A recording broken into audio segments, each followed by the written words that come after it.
Welcome to the Deep Dive, where we take a stack of information, extract the most important nuggets of knowledge, and help you become truly well-informed. Today, we're diving deep into the surprisingly accessible world of side hustles. Think of it as building a side business to make extra money without having to quit your day job. We've got some fascinating material here that lays out a really practical, step-by-step path to turning a simple idea into actual profit. That's absolutely right. Our mission today is really to unpack the core principles behind successful side hustling, guiding you from, identifying that initial spark of an idea all the way to actually getting paid. And we'll use real stories to illustrate. Exactly. We'll be bringing these concepts to life with real-world stories. You might be genuinely surprised by what you don't need to get started and just how much is truly within your reach. We'll explore the essential mindset, how to generate and refine those brilliant ideas, build a compelling offer, and then set yourself up for a successful launch. Get ready for some genuine insights, maybe some aha moments. So let's start at the beginning then. What does it truly mean to side hustle, and what's the bigger picture here, beyond just bringing in some extra cash? Well, at its heart, a side hustle is about empowerment. It's about building confidence and creating an additional layer of security in your life. Security, well. While the extra money is, of course, a very tangible and welcome benefit, the act of building something for yourself, even alongside your main job, it fundamentally opens up future opportunities. It can genuinely transform your life. That makes a lot of sense. And here's where it really kind of shifts our perspective. Yeah. What do you actually need to start a side hustle? Because, as our sources highlight, the list of what you don't need is often far longer and maybe more surprising. Right. You primarily need the right frame of mind that's really a willingness to learn, a willingness to experiment, and critically, a willingness to actually take action and follow through on the practical steps. But the interesting part is you don't need a huge amount of money, right? Or endless amounts of time. Not at all. Or a fancy business degree, or even prior experience starting a business. In fact, sometimes having too much of these can actually be detrimental. That's true. It can lead to overspending before you even know if an idea works, or, getting stuck in analysis paralysis from overthinking. Right, overcomplicating it. Or simply overcomplicating something that really needs to start simple. Okay, let's unpack this immediately with a fantastic story. The British construction manager who, almost by accident, earned $350 from fish tank reviews. What's so striking about that one? It's just a perfect illustration of how easily a side hustle can begin and generate real money.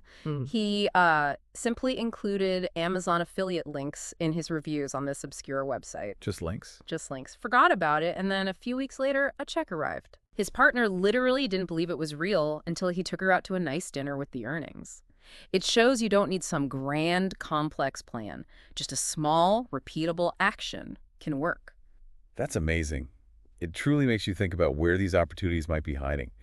The material we're looking at suggests that money grows on trees, and you just need to plant the right seeds. How do we start spotting these kinds of, overlooked opportunities? It's all about cultivating a mindset of observation, really noticing what people are doing and, more importantly, what problems they need solved. Yep. Imagine taking an imaginary drive down the street. Think about people commuting, running errands, queuing up. What frustrates them? What could make their lives just a bit easier? Okay, so thinking like that. Yeah. We could offer rideshare services, maybe help with errands, deliver coffee to offices, set up pop-up car washes, or even create a specialized life organization service for busy professionals. Exactly. It's all about solving a problem, large or small. And generally speaking, side hustles fall into three broad categories. Okay, what are they? You could be selling a product that can be tangible, like, say, gourmet coffee, or intangible, like a curated list of traffic info. Right. Then there's providing a service, which basically means trading your skills or time, like running errands or offering coaching. Okay. And finally, being a middleman, which just means connecting buyers and sellers. That middleman category is especially intriguing because it often requires very little direct interaction, right? Yeah, exactly. The material mentions Trevor, a government analyst who buys items at one price and resells them through Amazon for a higher price. He never even knows his customers directly. So he's just facilitating the transaction. Precisely. Or think about listing items on online auction sites. You can start just by selling your own unused stuff. Decluttering. Right. Then maybe transition to buying from one online marketplace and selling on another for a profit. The margin is your hustle. And for those of you who might still be feeling a bit stuck for ideas, our sources even provide an initial list you can essentially steal or adapt. Yes. Things like selling art on Etsy, offering online tutoring, hosting networking events, creating visitor guides, online courses, blogs, podcasts, So many options. reselling thrift store finds, freelancing, home organizing, managing social media for small businesses, buying and selling used textbooks, freelance writing, or maybe starting a membership website. The possibilities are truly everywhere once you start looking with that kind of observational mindset. But not all hustle ideas are created equal, though. So once you've got a few sparks, how do you know if you truly have a good one? One that's worth pursuing. Yeah, that's key. For best results, an idea should be feasible, profitable, and persuasive. If you can't clearly see how to make money from it, especially in a relatively short time frame, Quickly, yeah. it's likely not the best fit for a side hustle. The goal here is quick validation, not some multi-year investment plan. A great example of identifying a truly good idea is Julia, the artist. She evolved from drawing minimum wage caricatures to charging $250 an hour for digital caricatures at corporate events. What's Yeah. her secret there? Well, she leveraged a new medium, digital art, and she combined it with this sort of wow factor that none of her competitors had at the time. So innovation. Right. This innovation massively increased her perceived value, and this story raises an important question for all of us. What unique angle, even a small one, can you bring to something that maybe already exists? What about navigating the inevitable obstacles? Because they will come up. Our sources share the story of Joe and Jack, who initially dreamed of opening a distillery but faced a major hurdle. Right. A $3 million startup cost. Yeah, quite the hurdle. Instead of giving up, they pivoted. They created a homemade gin kit, a much better, much more accessible opportunity with far fewer obstacles. Right. They essentially became their own target customers, realizing these kits would make fantastic gifts. This just perfectly illustrates the importance of researching obstacles and opportunities, even with simple methods like just asking around or checking websites. Sometimes the best path isn't the one you originally thought of. Okay, so once you have what looks like a promising idea, the material suggests it's time to become a hustle detective. What exactly does that involve? How's fun? It is, actually. It means surveying the existing landscape, closely observing any competition, and identifying what you can do better or, maybe more importantly, differently. Differently. You don't have to be objectively better at everything, just different in a way that truly matters to your target customer. Andrea's Airbnb for Dogs, hustleonrover.com, is a fantastic illustration of this. She noticed popular sitters had several photos, so she posted over 50. She also saw they offered additional services like drop-in visits and walks, so she added those, increasing her weekly income by 20%. See, that kind of attention to detail and quick responsiveness really set her apart. It led to rave reviews, consistent bookings.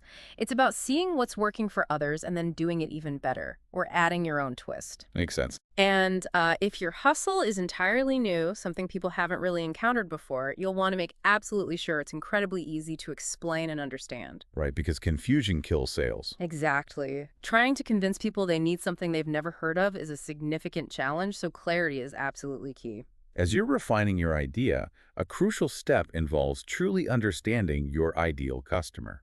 Our sources suggest this powerful exercise. Imagine having imaginary coffee with your ideal customer.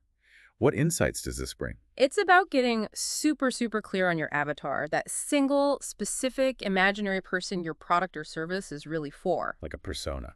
Exactly. Think about Shannon, who created WordPress BFF specifically for women in their mid-20s to mid-30s wanting control over their schedule and income. Very specific. Or John Lee Dumas, who created Jimmy for his podcast, Entrepreneur on Fire, a 34-year-old married father of two, commuting 27 minutes daily, trapped in a cubicle, longing for something greater. Yes.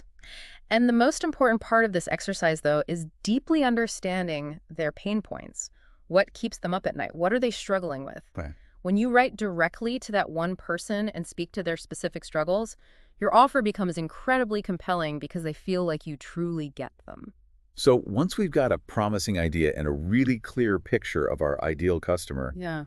what does all this mean for turning that idea into a concrete, hopefully irresistible offer? Well, an effective offer needs a few key things. It includes a clear promise of what you'll deliver, a persuasive pitch explaining why they need it now. Urgency. Urgency, yes.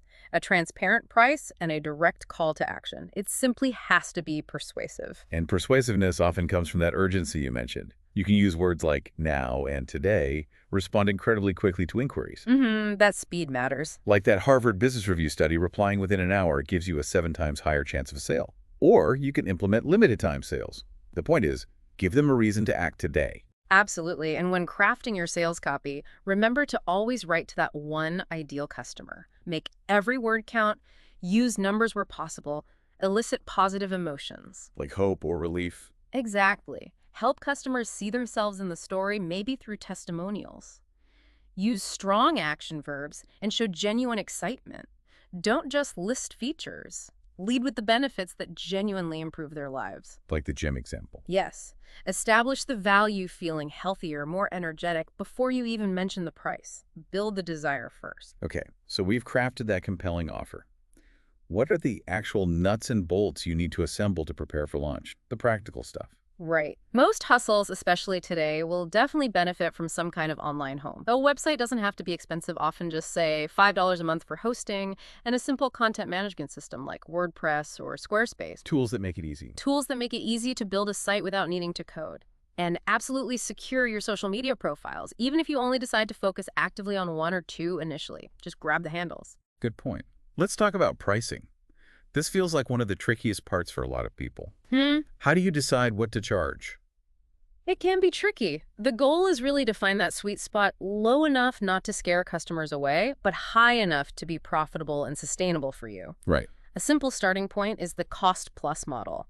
Basically, you calculate your expenses and then add a percentage on top for your desired profit. Makes sense. Avoid being too clever with pricing gimmicks, too. Yeah. Like, pay what you will. Oh, definitely.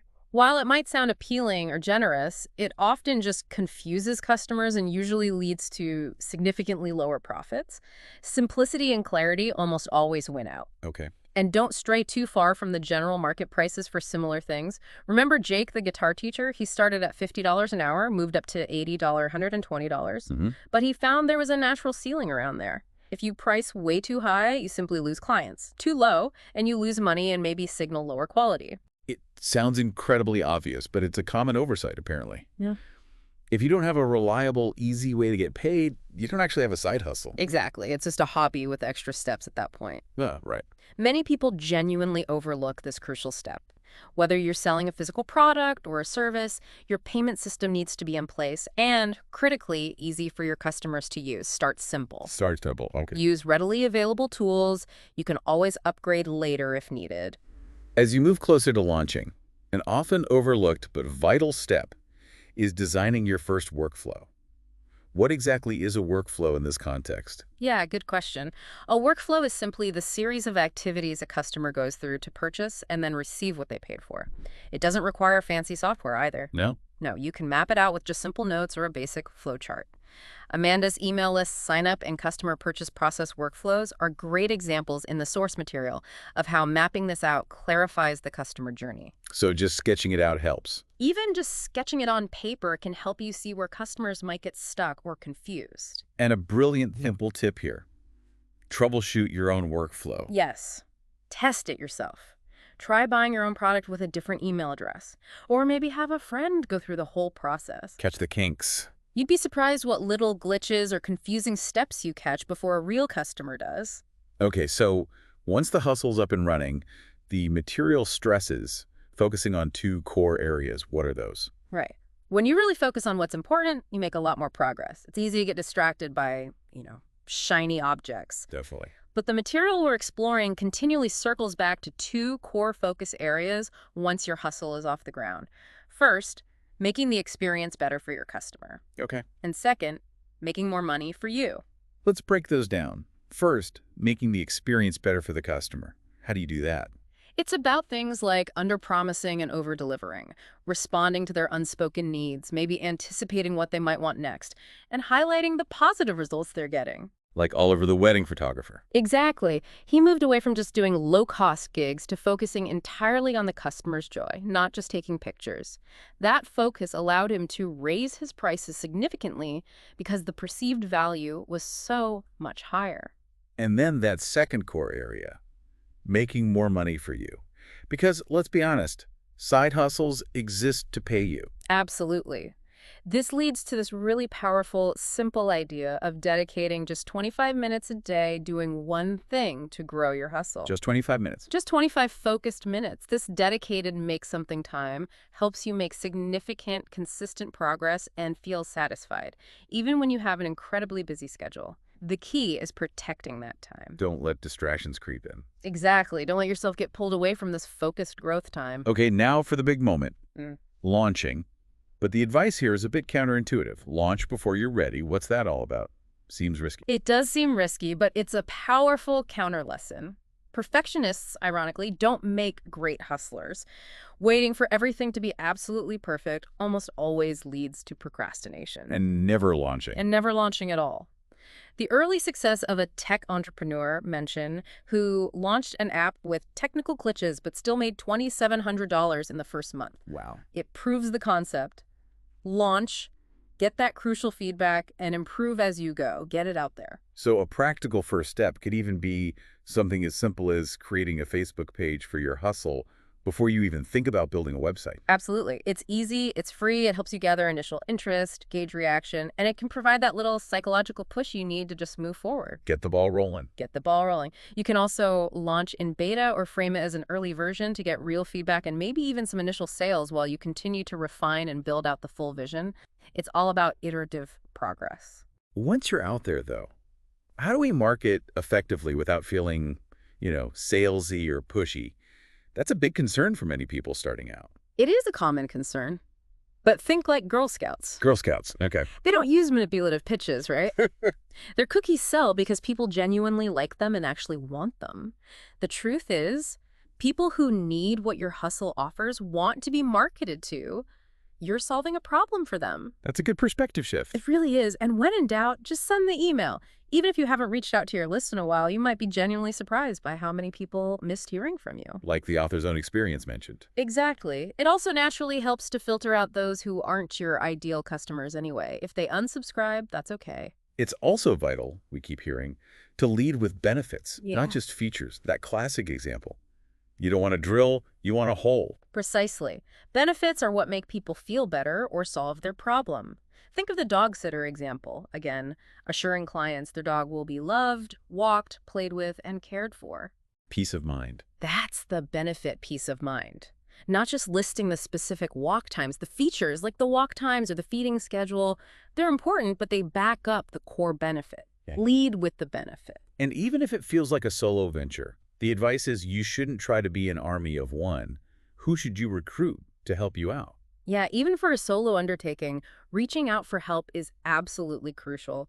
Think about Brianna's pop-up shop. It succeeded not just because of her ambition, but because of mentors, friends, and even unexpected supporters like the guy who just showed up with cakes. That's great. People love to help those who are clearly passionate and open about needing support. People talk, so, be the person everyone wants to root for and help succeed. So you've launched. It's out there. What happens next? Our sources really emphasize tracking what matters and this idea of constant iteration. Right, because most profitable ideas aren't these huge overnight successes right out of the gate. You need to look at just a couple of key metrics, those truly important numbers, to decide your next moves. Not getting lost in the data weeds. Exactly. Don't get bogged down or obsessed with data that doesn't directly impact your profit or your growth. Focus on what actually moves the needle. Tim, the resume guy, is a good example here. Perfect example. He started with custom resumes, but quickly realized it was just too time-consuming for the money he was making. The return wasn't there. Right. So he iterated. He pivoted to selling resume templates. That allowed him to serve far more customers and free up his own valuable time. That ability to iterate seems key. It really is arguably the most powerful skill for side hustle success. It's about making gradual, continuous improvements. Even if they don't always make big headlines, small tweaks add up. What about expanding the hustle once it's stable and running? Well, it's almost always easier and cheaper to sell more to your existing happy customers than it is to constantly acquire completely new ones. Makes sense. Build on what you have. Exactly. Think about Yeah. Andrew the Slate Mason. He started with a custom sign, then he introduced Pennsylvania-shaped cutting boards based on customer interest.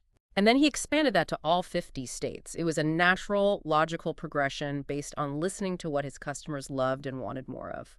This often means sort of remixing your offer, giving people a choice. Yes, give people choices, but it's a delicate balance. You don't want to offer too much choice and end up overwhelming them or causing decision fatigue. Keep it manageable. Another powerful tool mentioned for long-term growth and, crucially, time-saving is systemizing. What exactly does that mean for a side hustle? Systemizing basically means documenting your procedures, creating clear, repeatable steps for how things get done. Adam White with his guest post tracker. Right. He turned his personal system into a product. Exactly. He turned his personal system for finding blogs into a profitable product for other writers. It's about creating clear steps for everything, from, say, onboarding new customers to your internal processes for fulfillment. Why is this so important? It prevents frustration, ensures consistency for your customers, and crucially, it allows you to potentially delegate tasks or scale things up later on without everything falling apart. And the ballpark sweaters hustle, started by Bob and Barb, that really illustrates how a fun, family-run side hustle can thrive. Absolutely. It shows how it can thrive with consistent sales and actually minimal marketing, bringing in extra money, and even covering their beer tab at baseball games. They had a simple, clear system that worked for them.